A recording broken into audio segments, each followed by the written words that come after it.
Si vous avez plus de 35 ans, vous ne pouvez pas ne pas les connaître. Et si vous faites partie de la Gen Z, vous ne savez sans doute pas encore qui ils sont, mais ça ne saurait tarder.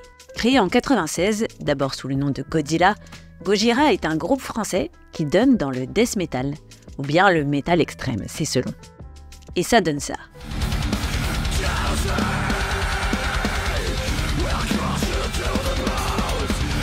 Gojira, c'est Joseph Duplantier au chant et à la guitare rythmique, son frère Mario à la batterie, Christian Andreu à la guitare solo et Alex Cornillon à la basse au début, puis Jean-Michel Labadie depuis 98, tous originaires du Pays Basque.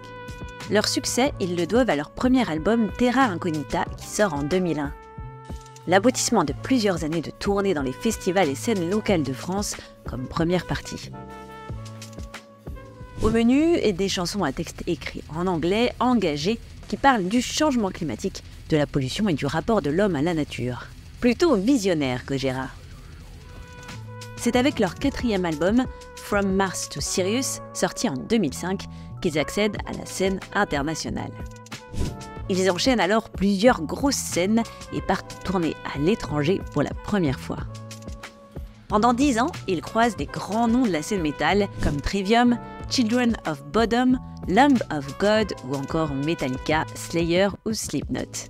Du très très lourd. En 2012, ils sortent leur 5e album, L'Enfant Sauvage, souvent présenté par les fans comme leur meilleur car plus instrumentalement novateur.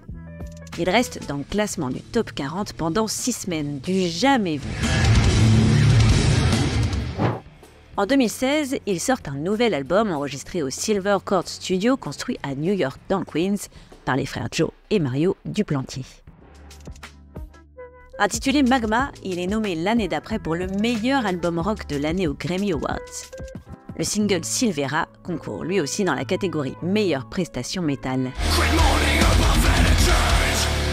Un album plus personnel et plus triste, écrit en mémoire de la défunte mère des frères Duplantier et qui domine le classement Billboard Hard Rock Albums pendant plusieurs semaines.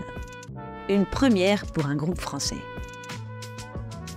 Magma remporte finalement le prix du meilleur album, pas aux Grammy Awards, mais aux Metal Hammer Golden Gods Awards. En 2021, Gojira sort son dernier album Fortitude, produit via une collecte de fonds grâce à laquelle il récolte 300 000 $. Il se classe très vite numéro 1 des ventes du Billboard Top Album. Enfin, le plus grand groupe de métal français a finalement été choisi pour performer lors de la cérémonie d'ouverture des Jeux Olympiques à Paris. Après plus de 25 années d'existence et de succès, qui de mieux finalement pour représenter la scène métal à la française ?